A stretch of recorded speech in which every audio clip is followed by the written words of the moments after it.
Sveiki! Šiemet, 2012 metais, gruodžio 21 dieną baigėsi garsusis Majų kalendorius.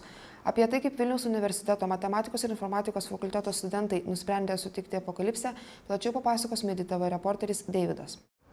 Iš pirmo žvilgsnio miestas atrodo gan ramus ir regis, jog praeiviai nieko nenutuokia. Tačiau, kaip pranašauja didieji matematikai ir informatikai, šiemet mūsų gyvenimus užbaigs net 24 įspūdingos stichinės nelaimės. Balandžio 20-ąją Vilnius sukrės žemės drebėjimas sukeltas Midi bėgikų. Tai gali sukelti sunkumų tomis dienomis vyksiančiams konferencijoms ir šių metų Midi naujovei Midix. Numatomas dar vienas, šįkart stipresnis žemės drebėjimas, kurį sukels pašėlę katinai. Prognozėms nepasitvirtinus, studentų lauks sporto renginiai. Žaidėjai treniruojasi, lyja 9 prakaitą, ruošiamės pragaro karščiams. Mes su komanda labai rimtai treniruojamės prieš apokaliptinės žaidynės, nes mums tai yra labai svarbu. Norim laimėti ir turim būti pirmi bet kur. Sužinoję, kad artėja pasaulio pabaiga, nusprendėme savo pyktį išlieti futbolo aikštelėje. Nesiseka. Tačiau per Midį su degančiais kamuoliais mums tikrai pasiseks.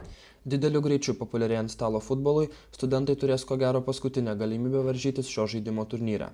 Dar vieno šachmatų žaibo turnyro laukia kiek liūdnesnės prognozės. Atėjo apokalipsė, nieks nebežaidžia šachmatais, nebežinau ką daryti, bet girdėjau per Midi bus šachmatų turnyras, gal reikėtų užsiregistruoti? Nepaisant liūdnų prognozių, turnyro organizatoriai deda daug pastangų, kad patenkintų net ir profesionalų lūkesčius. Kaip pamatėme šiandien, pasaulio ateities vizija vis dar miglota. Belieka laukti lemtingosios balandžio 20 dienos. Su jumis buvo Deividas, Midi TV 2012.